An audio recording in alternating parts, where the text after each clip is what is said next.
Hi, everybody. It's Jane Johnson. It's been quite a while since we met, and it's good to see all of you. Thank you for joining me. I wanted to speak with you today about the power of agreement.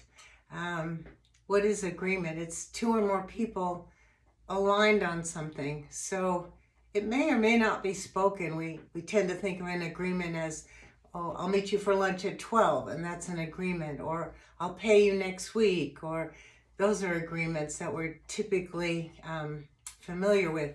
But I'm talking about a more tacit, unspoken type of agreement. For example, if I say I come from California and that's where you come from, then it's like, oh, we have some kind of something in common, some kind of agreement that is not the way we normally think of one. But there is a power in agreement because, I believe, because it's two people or more aligned on something, agreeing about something. And when you're aligned, you can literally manifest some kind of reality, something that you want, a goal, a dream. And I'll give you some kind of funny examples of agreement. One would be daylight saving time.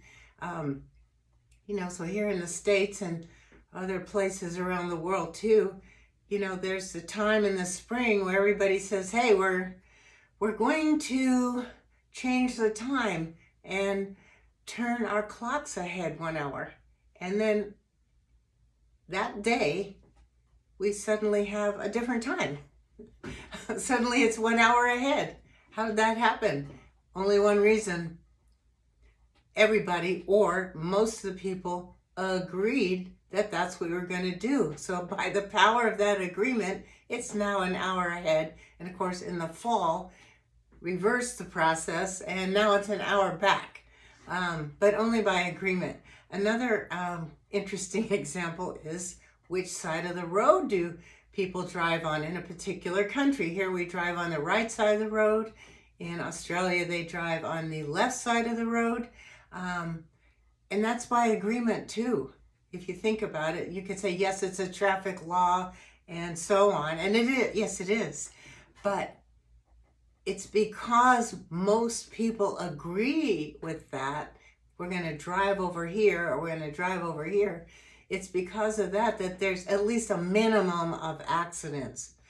So those are two examples. And, on a smaller level, a smaller magnitude, again, we have, you say you're going to meet somebody for lunch, or we have contracts that lawyers draw up, and people sign these contracts. These are all agreements, forms of agreements.